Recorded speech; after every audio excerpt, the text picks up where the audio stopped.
Welcome to Panda Tale. I hope you have a great time listening to the story. If you enjoy it, don't forget to give me a like, leave a comment, and subscribe. My husband had a concubine whom he extremely despised. He respected me as his legitimate wife yet doted excessively on the newly acquired beauty. Only towards her was he cold and harsh. At the slightest provocation, he would scold and confine her. I sympathized with the poor girl in this household, so I always protected and cared for her. But I never expected that after I died in childbirth, my husband immediately elevated her to be his legitimate wife, bestowing upon her all of my dowry. Only then did I realize that Alexander Hamilton's cold treatment of her wasn't because he didn't love her, but because he loved her too much and used deception to protect her. I was furious. Now that I've been reborn, I want to see, without my help, how much hardship can this so-called true love endure. Victoria, this is Sophia Snow that Mother insists on giving to me. You don't need to worry about her. You are my wife, one lifetime, one couple. I only have feelings for you. As soon as I opened my eyes, I saw my husband Alexander Hamilton intimately holding my hand by the bed, speaking words both affectionate and heartless. Below, a woman in coarse cloth was kneeling with her head bowed, her expression unclear, holding up a teacup with both hands, waiting for me to accept it. I immediately realized I had been reborn, back to the second day after our wedding, when the concubine Sophia was serving tea to me for the first time. In my previous life, I accepted it without guard, not expecting the tea to be so scalding hot that I couldn't hold the cup steady and it shattered on the ground. Sophia was so frightened she kowtowed repeatedly, the spilled tea mixing with her hair and tears. Her pitiful appearance, like pear blossoms drenched in rain, was truly heartbreaking, and I was caught up in Alexander's flustered concern. Where does it burn? Does it hurt? Let me blow on it. It won't hurt anymore. My mind in complete chaos. One person being tenderly held in her husband's palm, one kneeling on the ground with tears streaming down. Such a stark contrast made outsiders think I had deliberately dropped the teacup. From then on, I gained a reputation for being jealous and mistreating the concubine. But at that time, I was immersed in Alexander's favoritism, not wanting to argue, only secretly rejoicing, thinking I had found a husband who truly loved me. I completely failed to notice that the pain in his eyes wasn't for me. Thinking of this, the burning sensation still seemed to linger on my fingertips. I withdrew my hand from Alexander's grasp, covered my knees with an embroidered handkerchief, and looked at Sophia, who appeared weak and harmless in the hall. This tea is too hot. I'll drink it when it cools. Without accepting it, she had no choice but to keep holding it up. Sophia didn't expect to be seen through by me. Hearing this, she instinctively raised her head, saw the ambiguous smile on my face, then quickly looked toward Alexander, conveniently switching fingers to hold the teacup. She must have been enduring the hot tea to her limit. Alexander, receiving the beauty's plea for help, immediately cleared his throat. If it's hot, change to another cup. I raised my hand to stop the servant who was about to step forward. My husband advocates thrift. The Hamilton household has large assets and many expenses. We must be even more economical. Wasting a cup of tea isn't good. It's not too late to drink when it cools. After speaking, I directly closed my eyes, ignoring the two people who had stiffened, letting the maid behind me massage my shoulders. The whole room fell silent. In my previous life, they said I was jealous and mistreated the concubine. If I don't put on a show, wouldn't that be a waste? After a while, I felt the pressure on my shoulders change slightly. It must be Alexander personally massaging his wife's shoulders, looking very affectionate. If it weren't for my soul lingering after death in my previous life, I might have always thought he loved me to the bone. Alexander came to propose to me personally. He said at the flower viewing banquet hosted by the eldest princess, he fell in love with me at first sight and must marry me. In my previous life, after marriage, we were even more loving and intimate. I thought we were a devoted couple, so I wholeheartedly managed the household, served my mother-in-law, treated the servants kindly, and was especially sympathetic to the concubines, particularly Sophia. She was my mother-in-law's cousin's daughter, betrothed to Alexander before birth, childhood sweethearts who grew up together. But when she came of age, her family fell into disgrace, and she became the daughter of a criminal. Not only was the engagement broken, but she could only become a concubine to her former fiancé. Looking back now, I was truly foolish. Knowing that Alexander broke the engagement because her family committed crimes, I should have known his true character. At first, I didn't believe they had no feelings for each other and was quite concerned. But Alexander treated her coldly and harshly, sometimes even I thought it was too much. He would scold her at the slightest provocation, deprive her of food and clothing, and even confine her frequently. I then believed my husband truly hated this concubine forced upon him by his mother. As a woman, I felt sorry for her fate and always took care of her. When the palace rewarded southern fruits, all the masters had some except Sophia. Alexander didn't give her any. I secretly sent my portion to her. Since my sister was the empress, such fruits weren't rare in the Sterling household, and I was tired of eating them anyway. In winter, every room had sufficient charcoal, thick cotton clothes, but Sophia's room only had last year's old cotton clothes and often lacked charcoal. Knowing the servants were bullying her, I specially reprimanded the steward and had my personal maid deliver new cotton clothes. When she was framed by other concubines and couldn't explain herself, only able to repeat, "I have 100 mouths but can't defend myself," Alexander didn't investigate and wanted to confine her. But I painstakingly investigated the truth, cleared her name and restored her freedom. Later, I died in difficult childbirth. I thought my life, though short, was fulfilling. But unexpectedly, after death, my soul didn't enter reincarnation but lingered in this world. I saw Alexander eagerly swallow my dowry and give it all to Sophia, immediately elevating her to be his legitimate wife, entering the palace to request an imperial title for her. Sophia completely transformed from her previous White Lotus suffering appearance, wearing brocade and Persian silk gifted by my sister, covered in gold, silver, and jewels like a butterfly finally seeing sunlight, showing off everywhere. At the same time, she withheld servants' rewards and made things difficult for other concubines. But Alexander didn't care at all, instead indulging her to act willfully.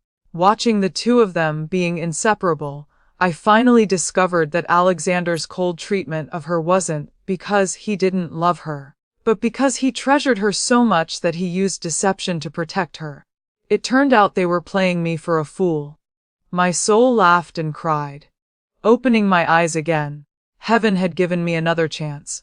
This time, I must carefully watch, without my help, how much hardship can this so-called true love that's been mistreated coldly actually endure. Coming back to my senses, enough time should have passed.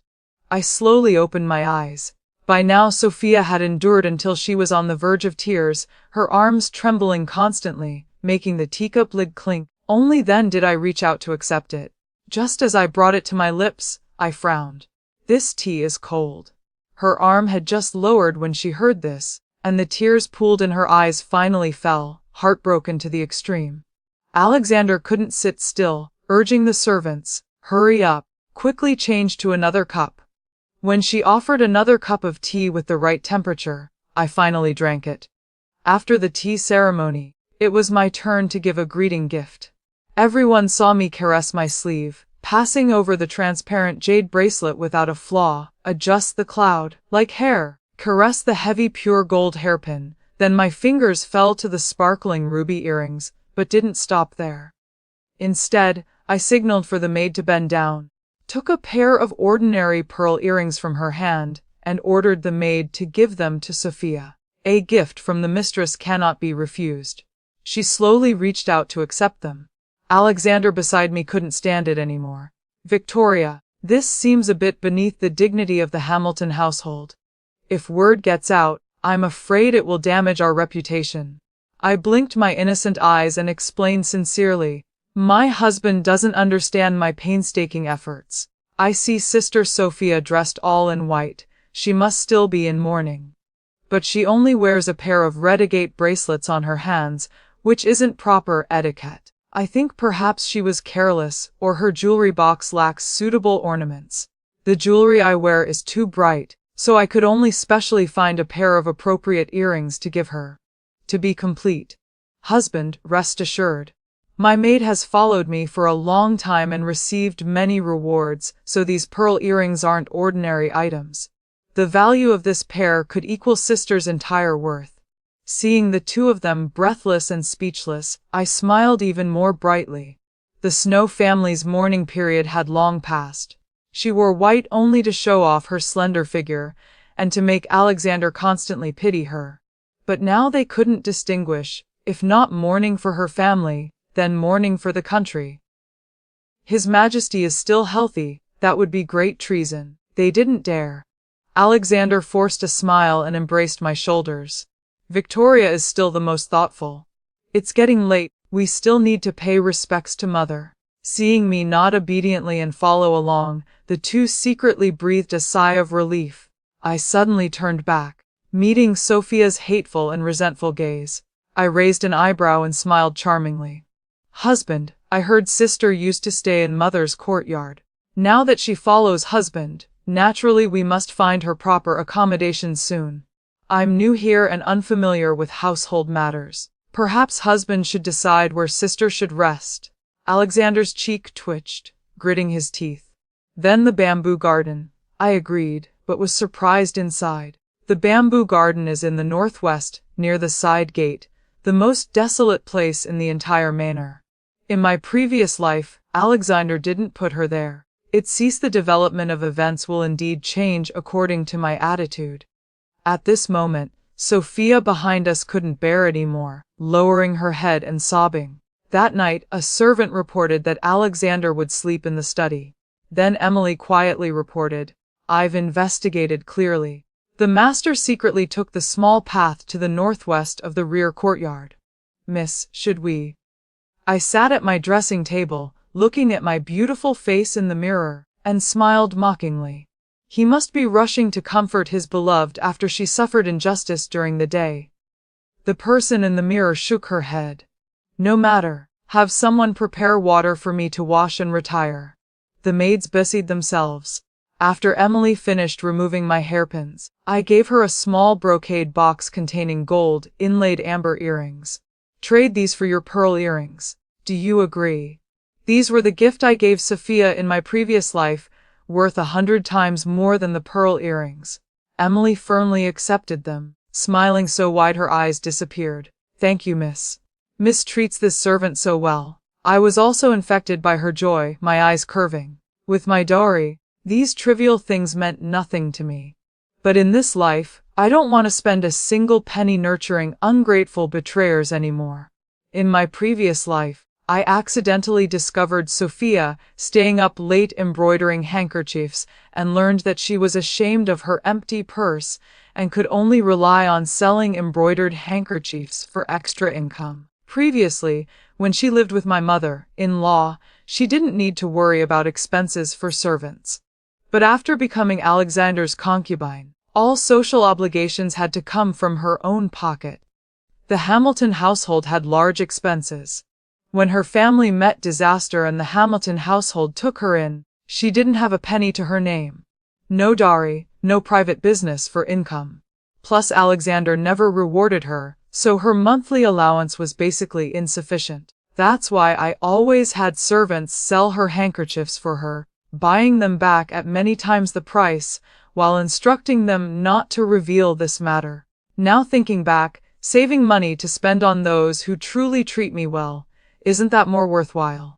The next morning, I directly led people to the bamboo garden. Because Alexander had secretly come here, he didn't bring servants or announce himself. I stood in the courtyard full of fallen leaves. Through the thin cloth window, I could vaguely see the people inside had just woken up. Sophia was dressing Alexander. After a moment, she directly embraced him from behind, her voice gentle. Brother Alexander, I'm in such a broken courtyard, making it difficult for you to come see me. Alexander turned and pinched her nose. With you in my heart, naturally I'm willing to stay by your side. Not getting a satisfactory answer, Sophia paused, burying her face in his chest. Since I'm in your heart, why do you keep me in such a remote and cold place? In the future, if I want to see you once, I'll have to walk so far. Do you know? Yesterday when I first arrived, everywhere was dusty and covered in cobwebs. I had to clean for a long time before I could temporarily stay. Alexander lovingly embraced her, explaining affectionately, "Yesterday the lady made things difficult for you. It must be because you showed too much, making her annoyed. If I don't show extreme dislike for you, when she gets jealous, won't you suffer more? I do this for your own good." She raised her head, tears glistening in her eyes. "Brother Alexander, why are you so wary of her? She's just a secondary daughter of the Sterling household." How foolish. Although she's a secondary daughter, she was raised under her legitimate mother's name since childhood and has a very good relationship with the current empress. The Hamilton household's prosperity still depends on this connection, so naturally we must be careful. These harsh but honest words made me even more clear-headed. The reason father didn't refuse his marriage proposal was because Alexander came from the Hamilton noble house. His father died early, and his mother raised him alone. He inherited the title at a young age, becoming the youngest marquise in court, a match for me, the secondary daughter of the Sterling household. Or rather, I was reaching above my station. But thinking back now, he actually valued my status as a secondary daughter that was easy to control, and valued my close relationship with my sister who had become empress. The Hamilton lineage had few descendants for generations, with weak branch families and no power in court, growing increasingly weak. There were no suitable young ladies in the imperial family, so he could only propose to me, becoming sworn brothers with the emperor to gain opportunities for promotion. In my previous life, I thought it was mutual affection. Right after marriage, I entered the palace to ask my sister to give him a position with real power. The current emperor greatly values the empress, so naturally he agreed to such a small matter. In this life, humph. The two in the room were still entangled. Rest assured, I won't change my heart. You must trust my feelings for you. We've had feelings for many years. If not for her family background, I wouldn't even look at her. Do you still remember the letter I sent you? Heaven never ages, love hard to sever. Sophia stopped crying and smiled, immediately speaking in unison with him. Hearts like silk nets, within are thousands of knots. Alexander nodded. Right. You understanding my heart is good. Bear with it for this period. Later I'll definitely repay you 1,000, 10,000-fold. Hearing this, I laughed coldly. Such big talk, 1,000, 10,000-fold. Let's see if you have that chance. Sophia shyly agreed, sitting down to serve him with his shoes. I'm mentally prepared to suffer hardship. Alexander was very satisfied with her attitude, pinching her cheek with a bright smile. Turning to open the door and coming face to face with me leading a group of servants in the courtyard. Victoria, why are you here? Alexander's smile froze on his face, his eyeballs trembling constantly. I pretended not to hear anything, the smile on my face unchanged, asking with concern. Yesterday Sister Sophia served me hot tea. I didn't notice her fingertips were burned. After returning, my maid told me and I learned about it. I felt guilty. After all, I was careless. It must have been the servants who brought the wrong tea, making Sister suffer. Such careless servants cannot be kept. So today I came early specifically to change Sister's servants to more attentive ones, to avoid such incidents in the future. After speaking, I pointed to the servants behind me who were looking down, saying nothing. Only then did he gradually relax, raising his hand to wipe the non-existent sweat from his forehead. No need. I interrupted him. Husband also came here to visit Sister. Alexander continuously denied. No, I was just taking a morning walk and passed by. After speaking, he pretended nothing happened and walked out. That's right, husband. I have burn medicine rewarded by the palace. I guarantee Sister will heal quickly without scars after using it. I deliberately called after him, but he didn't turn back. No need. Such a small wound will heal on its own. Her lowly status doesn't deserve such good things. I glanced and saw the light in Sophia's eyes suddenly dim. I smiled brightly and said loudly, "Then I'll listen to husband." Without Alexander's obstruction, the servants were still delivered to Sophia's courtyard. After returning, Emily asked puzzledly, "Madam specifically chose loyal servants for her. Why give them to her?" I flipped through the account book in my hand without looking up. "Precisely because they're loyal, I can rest assured placing them beside Sophia to work for me. Besides, we have money, means, and people to teach us. Are we afraid of lacking loyal people? Moreover, no matter how stupid Sophia is, she won't use the people I send as personal maids, so they won't suffer with her, taking monthly wages leisurely without working. Their contracts are in my hands. If Sophia can't handle them, naturally that's a good thing.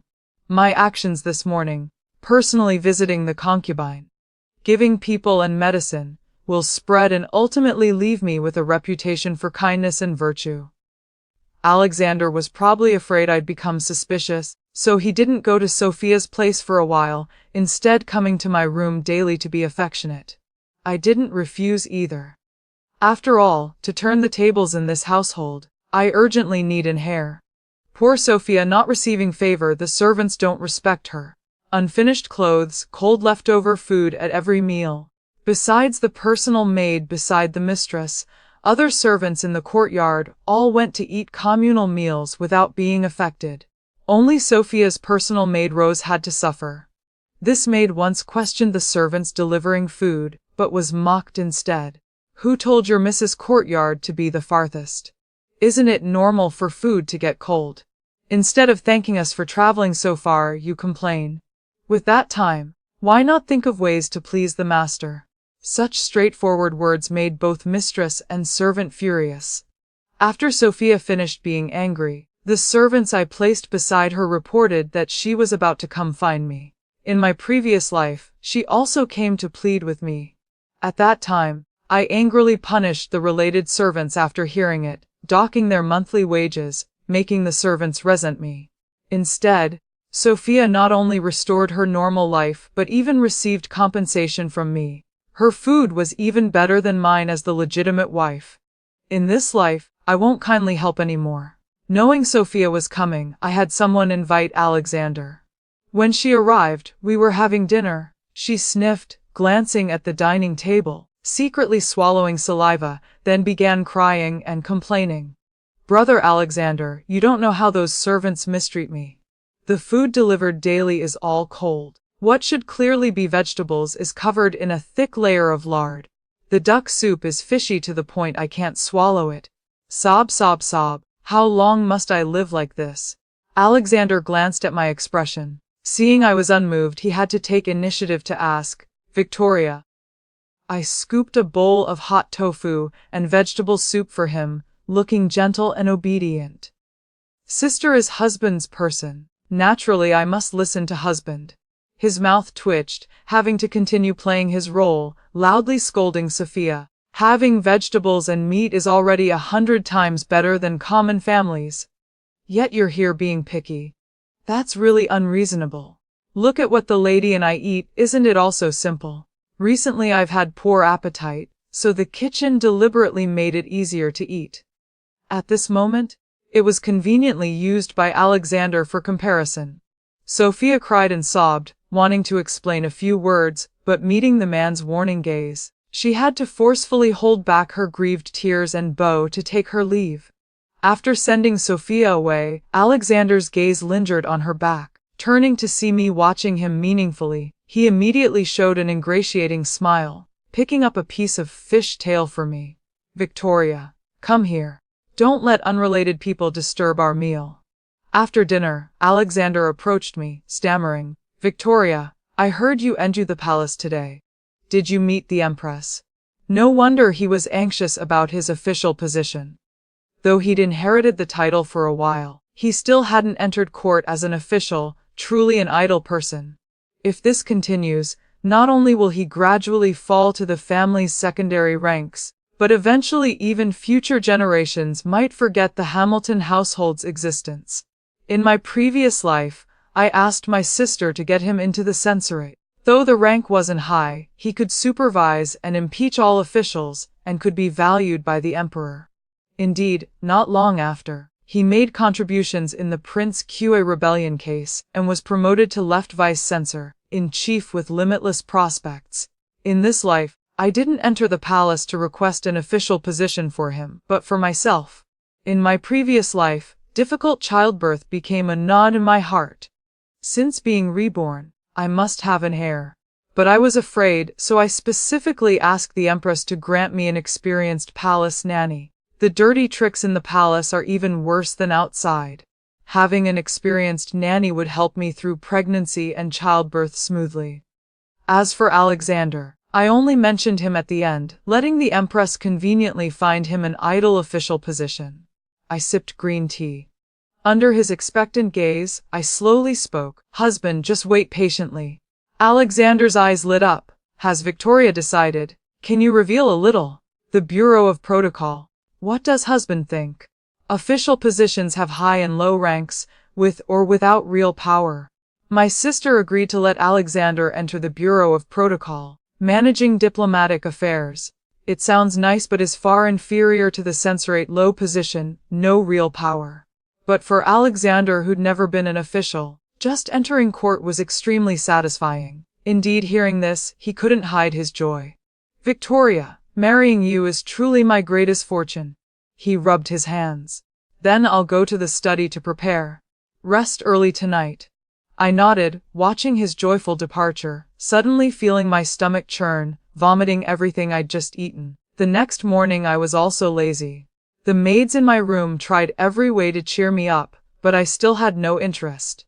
Emily hurried in from outside, whispering in my ear, "Miss, I have something interesting.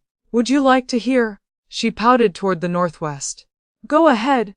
I leaned on the chair, covering my eyes with a handkerchief to block the harsh sunlight.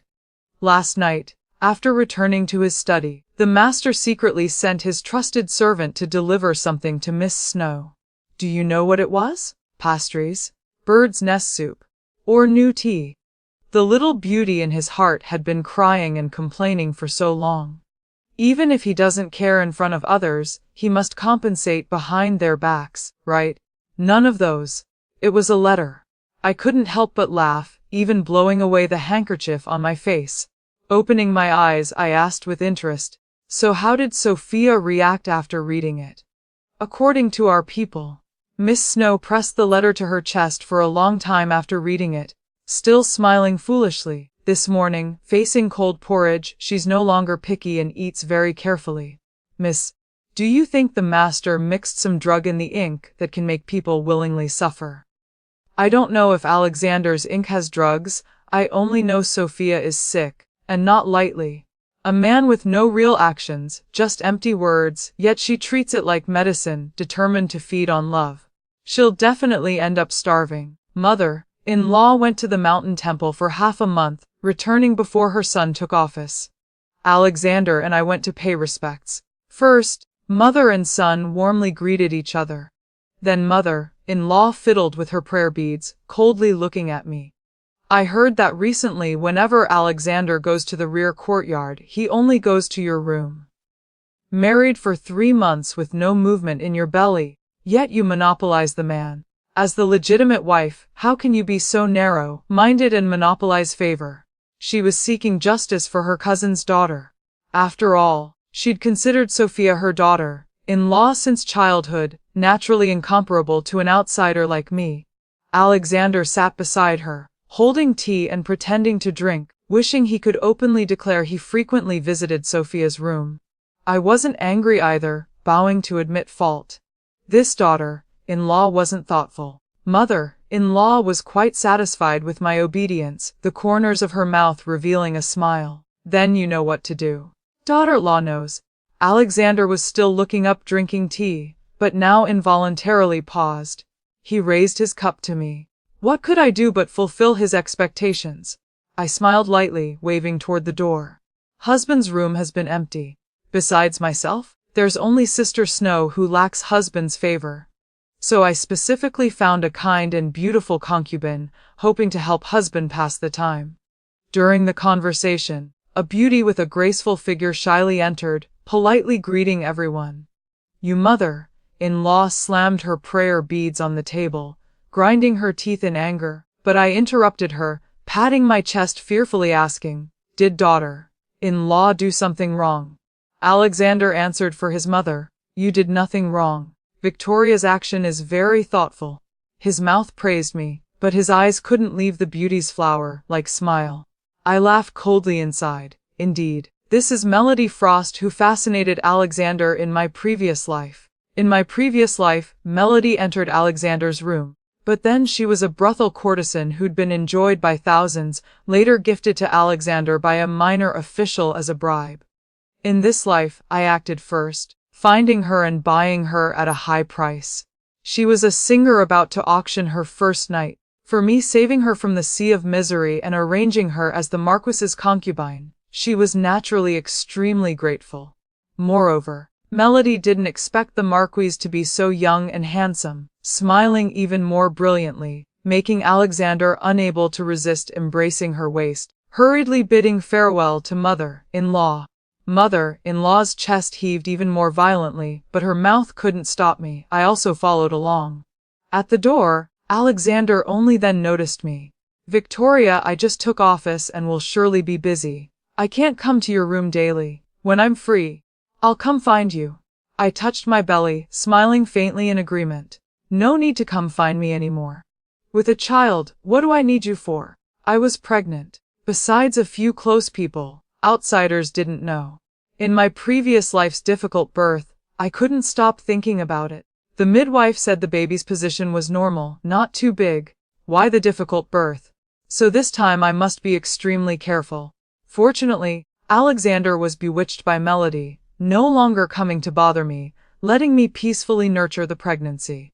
Melody had rolled in the red dust for long, with the madam's careful instruction, knowing many bedroom positions. No man could escape. Alexander's position was idle. Returning early from the palace, he'd dive into her room. If he had unfinished business, he'd call Melody to the study to serve. Changing environments made their activities even more interesting. For a time, Melody's reputation was limitless. I could sit peacefully, but someone couldn't. Sophia, forgotten in the back of his mind, suffered even more. Her suffering wasn't because conditions worsened, but fear of her beloved changing his heart. So she used blood to dye silver thread, embroidering 2 lines of poetry on a handkerchief at night, having her personal maid Rose deliver it to Alexander. Coincidentally, Alexander was finding Melody less novel. Seeing this stirred some past tender feelings, so he went to Sophia's room for several days.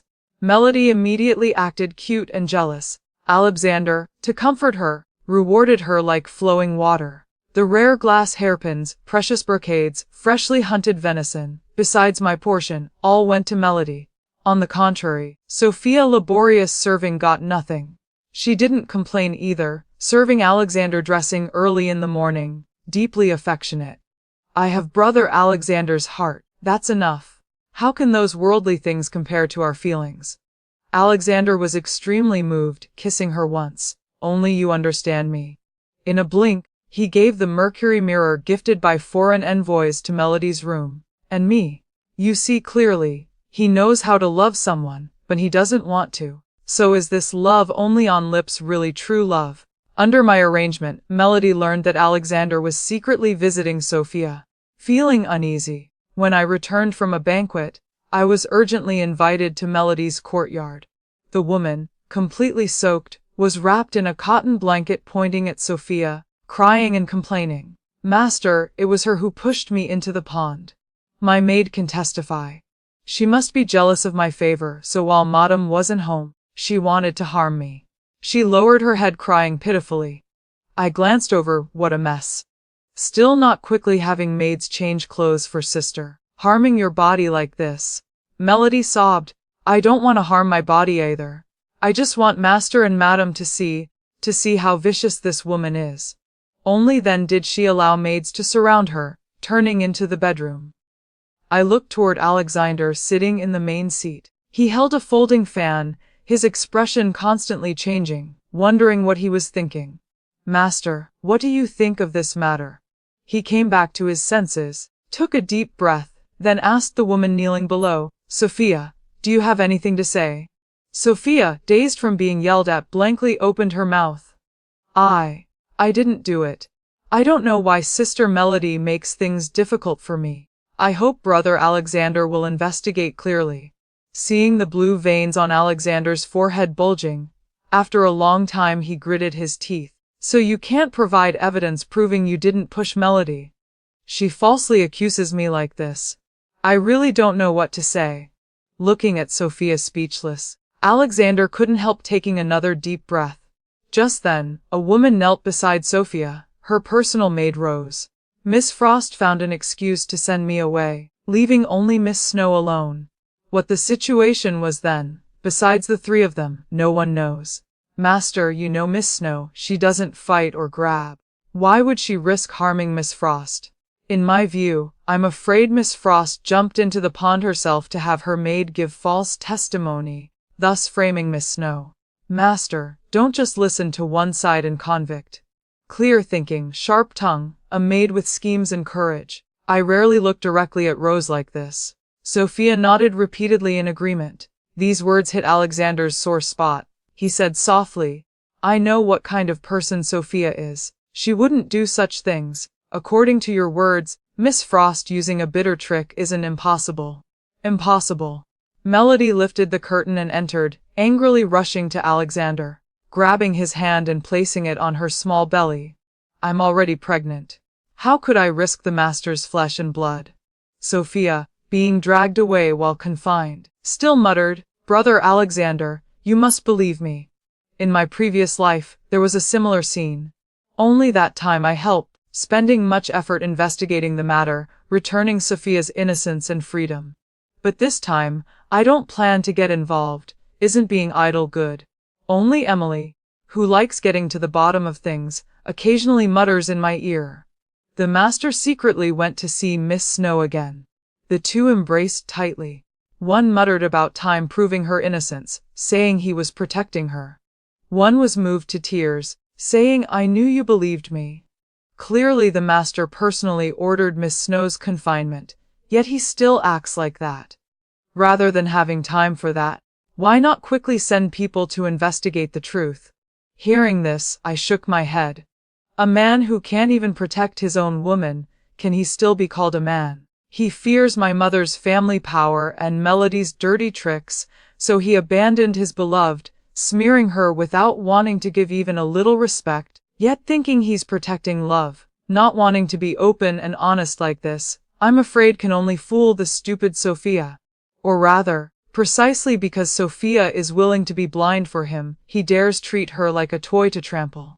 After I died in my previous life, he immediately elevated Sophia. So he's still immersed in his self-righteous deep affection. Women become signs to display true love. But then again, looking at Miss Snow's weak appearance, she doesn't seem like someone who would do this. Could it really be Miss Frost directing and acting herself? I flipped a page, eyes not lifting, seeking wealth through danger, right? Emily moved closer and asked, "So Miss Frost is pregnant? Miss, aren't you afraid?" "Afraid of what? She can't give birth anyway." In my previous life, Melody also once had a child. But having drunk too much contraceptive medicine in the brothel since young, her body was ruined. The baby in her belly couldn't last long before turning into a pool of blood flowing out. Moreover, even if by great fortune she gave birth, it's just a concubine's child, not affecting the position of the child in my belly. Alexander visited Sophia twice more, then stopped going. He also went less to Melody. Perhaps because of her pregnancy, he couldn't freely play with her anymore. Later, the front courtyard servants reported that recently Alexander often went to pleasure quarters with colleagues. Must have found someone new there. I never advised against it. Mother-in-law got angry again and went to the mountain to pray. Plus winter was approaching with many household matters. I was very busy. So busy I had no time to pay attention to Sophia being confined. The servants in her courtyard had all been reassigned since her confinement began. The bamboo garden only had her and Rose left. Everything had to be done by hand, not to mention facing lack of food, clothing, charcoal, and firewood. The two mistress and servant were hungry and cold all day, struggling with labor. I just pretended not to know. But even so, Sophia still didn't think to investigate the truth herself to clear her grievances. Like red spider lilies, hoping her true love would ultimately save her. Later, the two really couldn't bear it anymore. Just like in my previous life, they embroidered handkerchiefs day and night, hoping to secretly sell them outside for silver to improve their situation. But without me buying at high prices, their crooked embroidery from hands swollen red with cold basically couldn't sell. Struggling in vain, finally because of insufficient charcoal, broken windows, plus the bamboo garden being in a remote, damp, dark place, soon both mistress and servant got rheumatism, unable to sleep night after night, their painful groans unknown if Alexander knew. Now thinking back, in my previous life Alexander brutally tortured Sophia to show loyalty to me, simply relying on me supporting him from behind. After I helped the first time, he knew my kind heart definitely wouldn't let his beloved suffer too much. But without me, would he really reduce others' suffering? I'm afraid not. Not long after, Melody suddenly came to find me. She knelt in the hall, her voice earnest. Being saved by Madam from my lowly status, this child in my belly naturally belongs to Madam too. Coming from humble origins, keeping the child by my side, I fear corrupting their character and tainting the Marquis's bloodline. I hope after the child is born, I can bring them to be raised by you. I beg Madam to grant this. I gently set down my teacup, smile unchanged. Since it's already in your belly, it has fate with you. How could I take away what you love? Just peacefully nurture the pregnancy. Madam. Melody still wanted to say something but was cut off by Emily. Miss Frost. Madam just took over the shops and farm management and is very tired, needing rest. Hearing this, she stopped speaking. Knowing if she continued pleading it might displease me, she forced a smile, bowed and left. Watching her leave in a daze, Emily is very puzzled. Miss Frost is too timid. The child isn't even born yet, she's already afraid she can't teach well. I sighed. It's also a mother's heart. Melody both sought an umbrella of protection and wanted to find a bright future for her child. She didn't know I was pregnant. If I agreed, naturally I'd protect her safe delivery. When this child was brought under my name, raised by the mistress, growing up would be more respected outside. Emily softly owed, pouting. Wonder what she's afraid of. The master clearly dotes on her. Look at that huge knight, glowing pearl on her head, the bright golden, green silk bracelet on her wrist. Not to mention the brocade clothes on her body, one piece costs 1,000 taels. I see her dress no worse than a young miss from a noble family. Before this girl finished speaking, Nanny Grace suddenly spoke urgently. Madam, avoid her from now on. I looked at her serious gaze and immediately realized something was wrong. Why? Nanny Grace nodded gravely. The sachet she wears contains sweet flag grass. Sweet flag grass comes from the southwestern Miao region. It has a fresh fragrance but promotes blood circulation. If pregnant women smell it long, they'll either miscarry or have difficult childbirth. When I served Consort Shun, I once saw this thing. Her later words, I could no longer hear. My whole body trembled with cold, my mind buzzing. Sachet. Sweet flag grass. Promotes blood circulation, difficult childbirth. In my previous life, Alexander once personally gave me a sachet.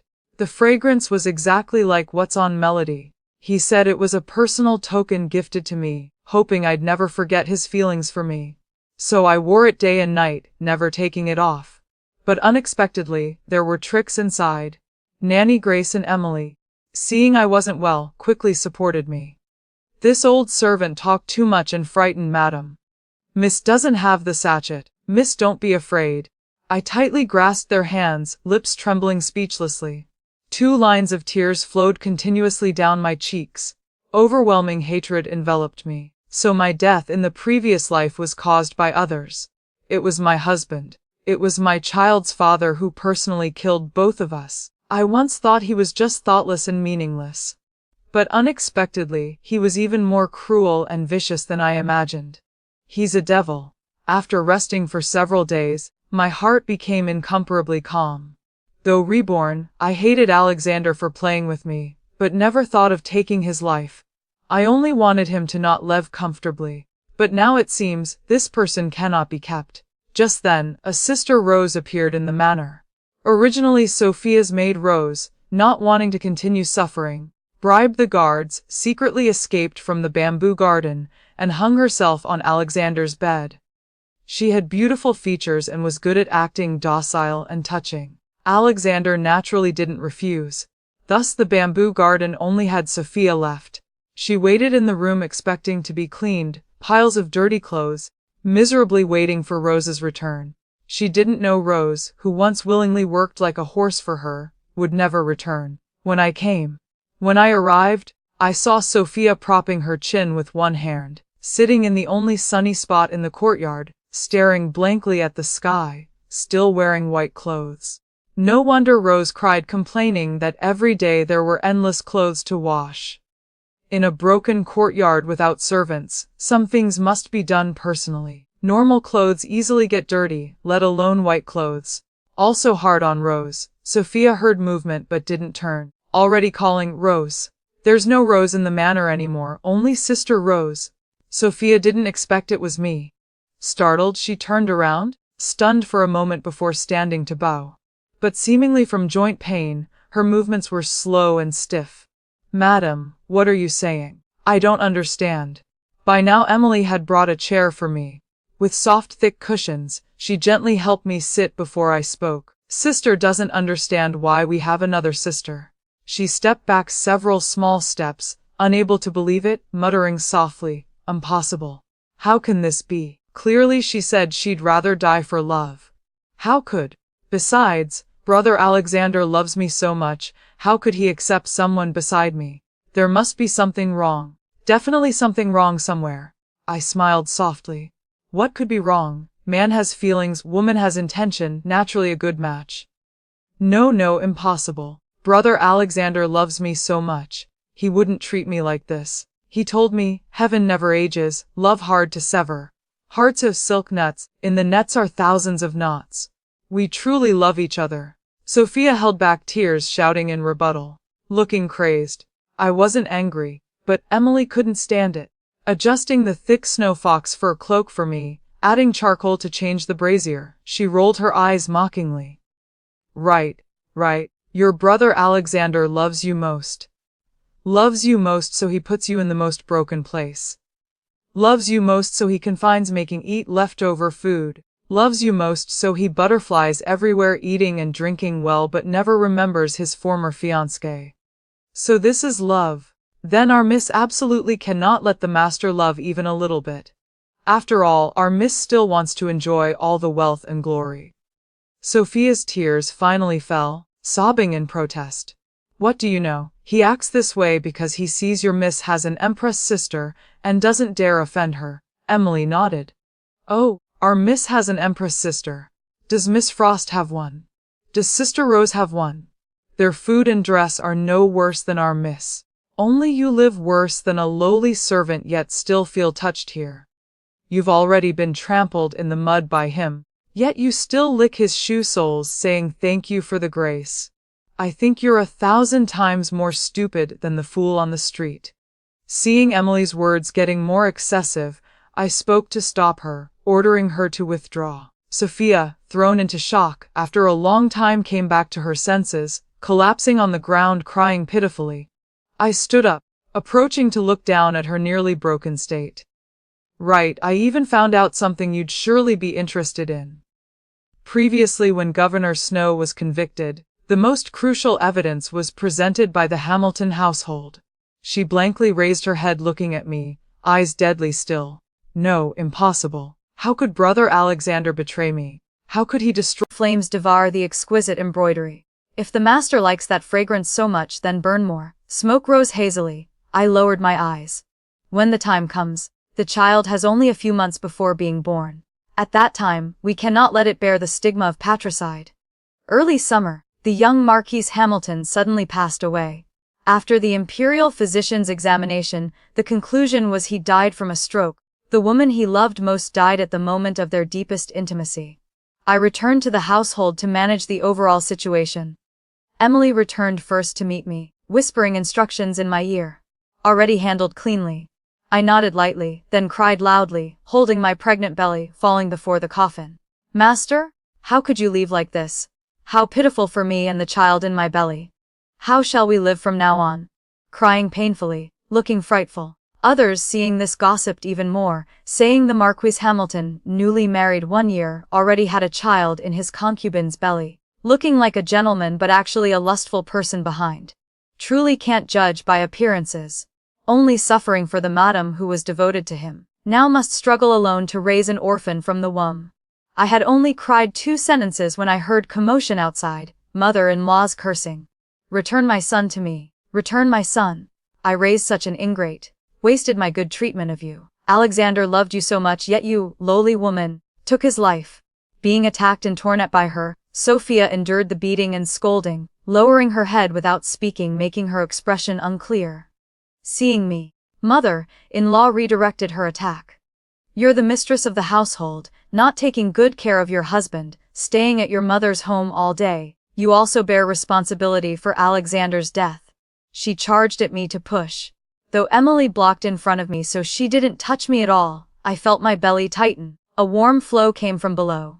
Emily, Nanny Grace, I think I'm about to give birth.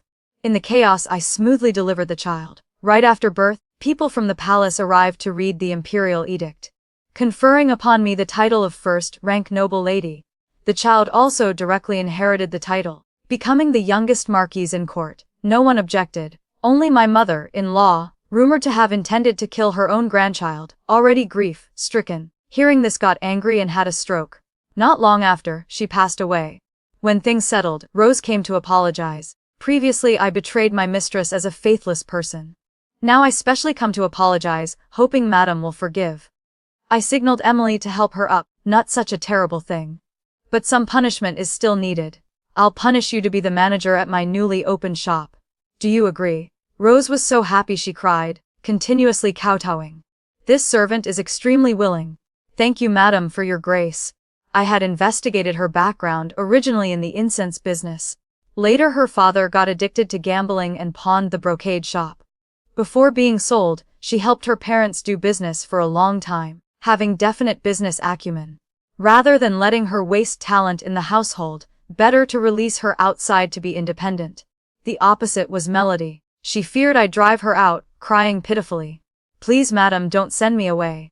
I've wandered the red dust half my life. It wasn't easy coming to the household to enjoy fortune. I don't want to continue suffering. She made me laugh. Understood, she'd experienced many hardships, not easy to obtain peace. Then I'll raise her for life, just a convenient matter anyway. Sophia came last. She again wore white clothes like when we first met. Is this mourning for your mother? Or for your brother Alexander? She slowly knelt. Her eyes revealed calmness and indifference. Neither. I'm mourning my wronged love. Madam has granted grace to 2 people. I also want to request one thing. Please madam, let me go. I raised my head from the cradle, looking at her with interest. Why? Isn't staying in the household good? Home is gone, companion dead, revenge taken, love shattered. Nothing in this world makes me linger anymore. Perhaps I should go outside, travel around. Maybe find meaning to continue living. I agreed with her. Sophia took the travel money I gave and went to seek her own freedom and dreams under the vast sky. After she left, Emily couldn't help asking, Miss, you didn't investigate her mother's family matter before. How did you know the master provided evidence? Whether I knew or not no longer matters. After all, she already believed it, right? In the end, Sophia was also pitiful. Though stupid and ugly, she wasn't evil to the heavens. If she was willing to become my blade, I'd give her a path to live, accumulating virtue for myself. If she wasn't willing, I'm afraid she'd now share Alexander's fate. Gentle breeze blowing, warm sunshine. I lowered my head, gently kissing my peacefully sleeping child's face. Previous life's hatred repaid. This life's obstacles removed. The story cleverly exposes the true face of false love through small details. The lesson about self, respect and clarity in love is profound. Lesson from the story: true love isn't measured by grand gestures or sweet words, but by respect, honesty, and genuine care. Victoria's tragic tale teaches us that deception, even disguised as protection, destroys trust and relationships. Her husband Alexander claimed to protect his true love through cruelty, but real love doesn't require such twisted games. The story reminds us, judge people by their actions, not their words.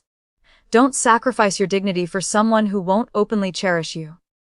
Most importantly, when given a second chance at life, choose wisdom over revenge, protect yourself first, and surround yourself only with those who truly value you.